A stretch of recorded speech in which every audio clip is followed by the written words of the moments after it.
there's a chance you can do something amazing to feel your passion blazing and shine. Paint with every vision, dance in new directions, explode to new heights in your mind. I will rise up with you today. Lift up my voice and boldly say, we are the ones we've been waiting for. Hello, everyone, and welcome to AGNT Speaks. I am your host, Reverend Erin McCabe, and I come to you from Unity Village Chapel, the spiritual community located on grounds at Unity headquarters in Missouri. I am here with you with a passion for awakening mindfulness, for inspiring action and cultivating consciousness. So we come to you every week as your AGNT Leadership Council to have a conscious conversation. So thank you for joining us. If you are joining us live stream, you can get up close and personal in the Zoom room. If you look down at the information in the post where you are seeing this live stream feed, you'll be able to see a link to register and hop into the Zoom room. And that gives us a time to debrief. You can ask questions, you can interact with the panel here. So if you haven't tried that yet, you may try to join us on this virtual community experience that we have. Please know that as your AGNT Leadership Council, we are holding our world and our nation in prayer from the West Coast to the East Coast. We know that there are fires raging, there is air quality issues, there are hurricane storm, things happening in the South, there are things happening all over. And so this is a time for us to really surround each other in prayer, surround each other in centering light. People are going through challenges at this time. So I invite you in your personal practice to take on some time each day to send love, to send loving kindness, to send wisdom and peace to the world around you. But just know that our council is praying with you and holding sacred space with our nation and our world.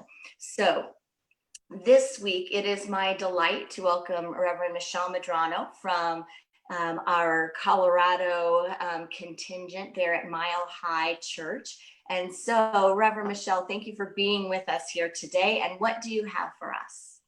Well, thank you, Erin, for such a gracious opening. And I love that you acknowledged all the things that are going on in the world. It's hard to even have a comprehensive list right now because there's so much happening, and all of it, I think between everything you mentioned and all of the continuation of riots for people who are standing for social justice, and especially for our wonderful Black brothers and sisters and citizens on our planet, and the upcoming election, not only of our president, but so many different elections happening.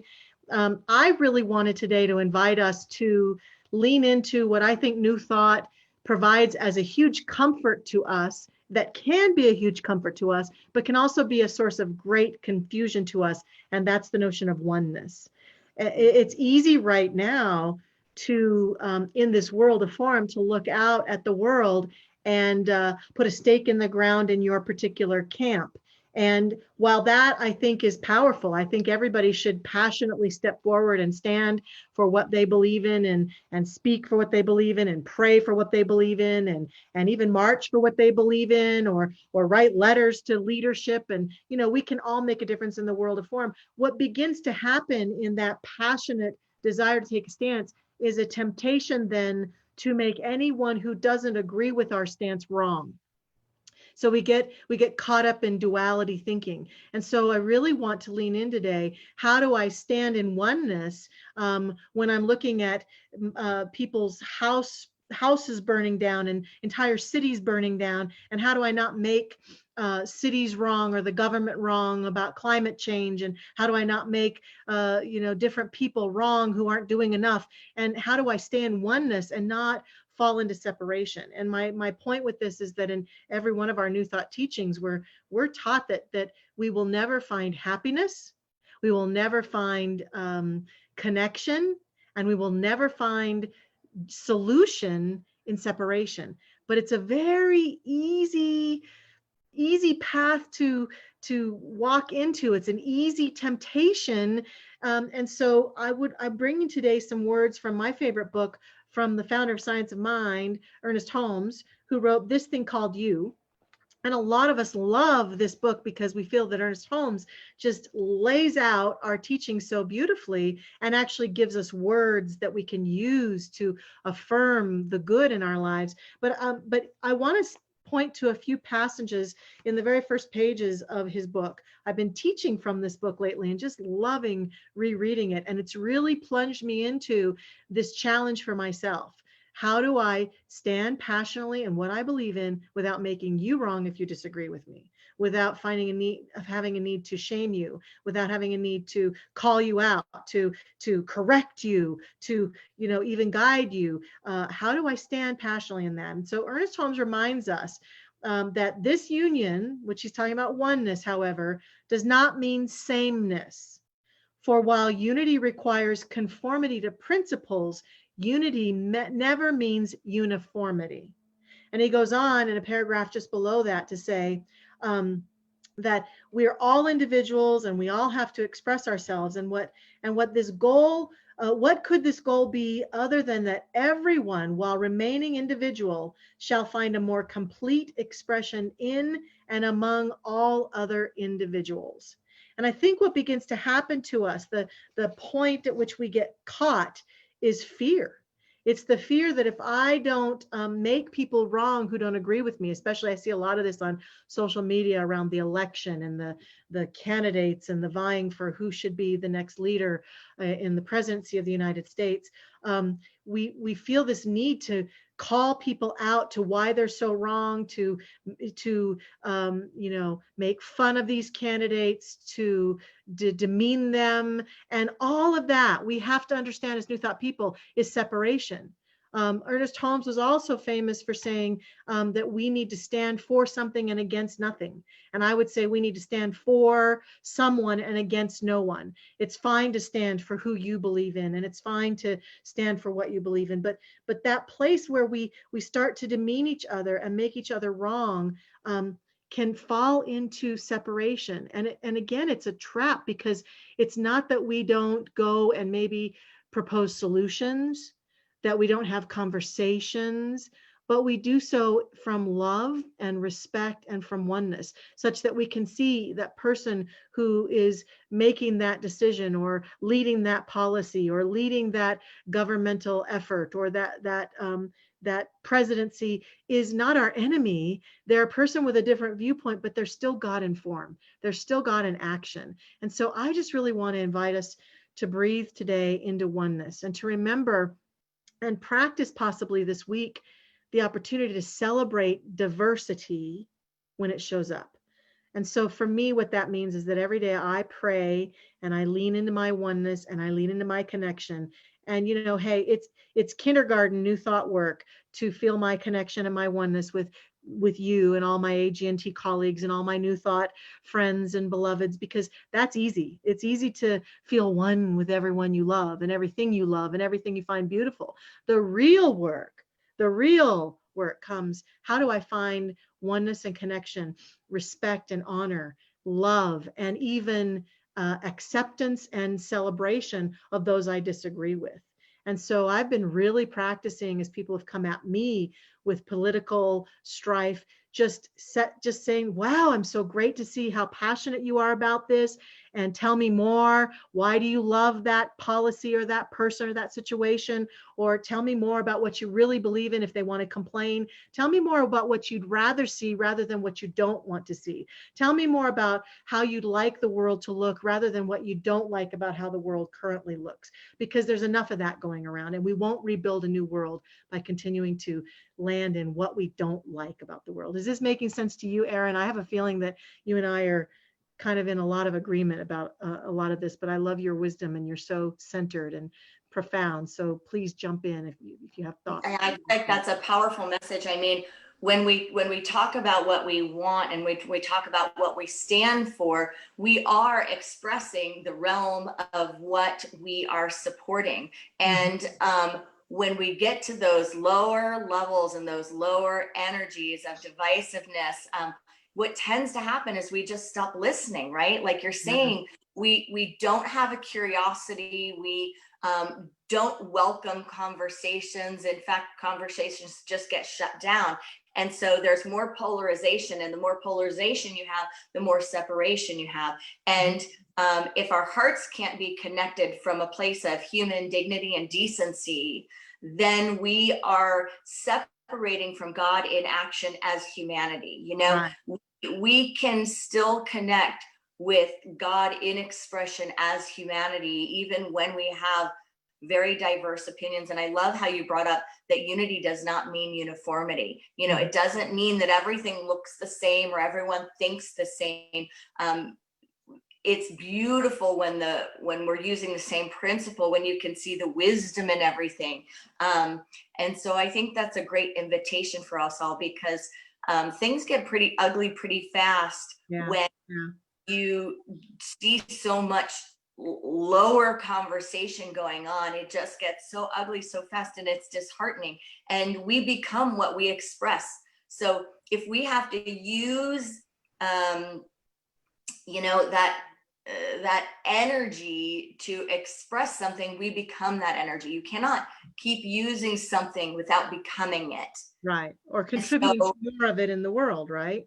Yeah, and it's of course human, and of course we all go to it at different times, but that's a good checkpoint for all of us to go, am I standing in what I want to become? Am I getting to something by going through what matches what I want to get to? Because you're never going to get to something you want to arrive at by lower means of action. No, by lower means of consciousness, by lower means of conversation. Yeah, and I think Ernest Holmes would talk to us a lot about how we neutralize ourselves in our personal lives and in our world at large. And it's about looking at the balance. Am I spending more time in my personal concerns or issues, needling on what's not right, what I don't have, what's missing, that sort of energy, versus who I want to be and how I want to show up? And at the very least, a lot of times we'll neutralize ourselves. We'll say, we'll have 5 negative thoughts and 1 positive thought, or 2.5 positive thoughts, if there was a meter keeping track of it. And so we have to really we have to outweigh our mind and our energy by being willing always to say, I choose to have more thoughts of what's possible than what's not possible. Recently, I got to have a conversation with a good friend of AGNT, Jean Houston. I got to interview her for our center. And she said, this is a time in our world, collectively and individually, where we get to recreate the world. But the only way that will happen is if more and more of us think about the world we really want to have, rather than myopically focused on the world that we currently have and what's not working in that world. And so she really challenged us. If you want education reform, then you've got to be having an imagination every day about what powerful education would look like. If you want our climate to improve, you've got to have times where you spend time focused on our healthy planet, seeing the air clear and the fires diminished, and beautiful greenery. We've got to have more focus on that, and all of us make a difference in that regard. We all make a difference from our consciousness. Yeah. And we're not going to get to a place where we demonstrate decency in politics by bringing up, crude energies and name calling and all that. We're not going to be able to get to that by going through that. We're not going to be able to get to peace by going through violence to get there. So I think that is a great lesson today, and hopefully is very grounding for each one of us, because this is all about us taking just a deep, authentic breath and look at our own mind and our own consciousness and our world that we interact with, and say, how can I show up and how do I want to show up? Let me take this pause today to do a check-in. Right. Right. Thank you, Reverend Michelle. So we're going to hop into the Zoom room. So if you have any specific thoughts or questions or anything you want to roll around, any struggle that you're working with regards to this conversation today, then hop on into the Zoom room, and please join us next week for AGNT Speaks. And we have a special announcement today. Your AGNT Leadership Council gets together a few times a year. And when we do, we generally have a rally at an area New Thought Center. And so because of the lack of travel right now that we're going to be doing, we'll all be coming to you live from our homes. So you have an opportunity to check in with AGNT for a powerful evening experience on Wednesday, September 23rd from 7 to 10 p.m. The tickets are $25. And it is going to be an incredible experience with a great panel of New Thought leaders led by our president, the Reverend Dr. Michael Beckwith. And so go ahead and save that date, post and repost the image and the event information. We'll let you know more about it, but we hope to see you there. It is a great time right now for each of us to find what spiritually nourishes us, what creates strength within us, and what helps us feel hopeful about today and about tomorrow. So I hope to see you there. We come to you every week live, and thank you for joining us. If you want to learn more about AGNT, you can do so in the links below, and you can also learn more about all of our AGNT leaders. I live stream every Sunday. Reverend Michelle live streams every Sunday. Many of our leaders do, and you'll be able to see those links if you'd like to join in with a spiritual community that is virtual, or we can help connect you with a spiritual community in your area. So thank you for being here, and thank you for supporting the great work of AGNT. So I am grateful for these teachings. They have saved my life. And so today I thought I would share with you my favorite quote from Ernest Holmes. And it's hard to find a favorite quote because he was such a prolific writer. But I will say that what I stand on and what I love the most is that he constantly reminds us that God, life, source, by whatever name you call the creator of the universe, can only do for us what it can do through us. It can only do for us what it can do through us. Ernest Holmes was an avid believer in consciousness creates. There's another slogan that we use a lot in our teaching. It's actually been showing up in commercials on television, and it is change your thinking, change your life. I think one company tried to change it to change your apartment, change your life, and other companies have used it in other ways. But here in New Thought, in Science Mind, we use change your thinking, change your life, because Holmes believed that this thinking that we are all about, and again, thinking isn't just what we know that we're thinking, it's the deeper recesses of the thoughts going on in the brain, the conscious, the subconscious, the recording of everything that we've ever seen and done, the emotional body, the fervent beliefs that we have that are conscious and unconscious. It's important for us to distinguish and remember that the majority of what's going on in this seat of consciousness that we are is below the surface in the subjective or subconscious aspect of us. And so that's why we believe and teach here. It's so important to become willing to be in touch with this deeper aspect of ourselves through our spiritual practice and through paying attention to these patterns that emerge in us and the emotions that arise in us, and to just simply be willing to notice what we're thinking in a certain situation. Because life isn't giving us things. Life isn't out there. God isn't out there. A puppet master giving us goodies like Santa Claus or something. That God, source, is everywhere present, and we're in the midst of it, and it's in the midst of us, and it's flowing through us. So what Holmes means by this quote is it can only be to us and be for us and only manifest through us what we can embrace and embody in our own mind. And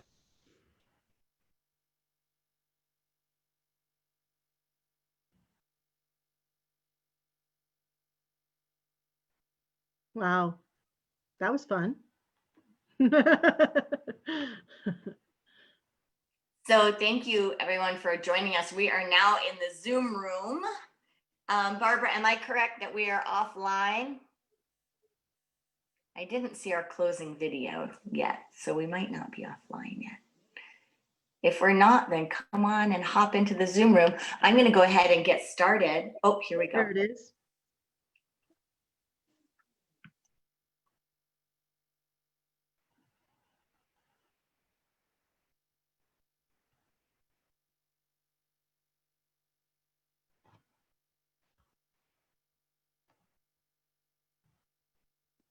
I'm thinking that we're having some technical difficulties today, so we'll give it one more try here. And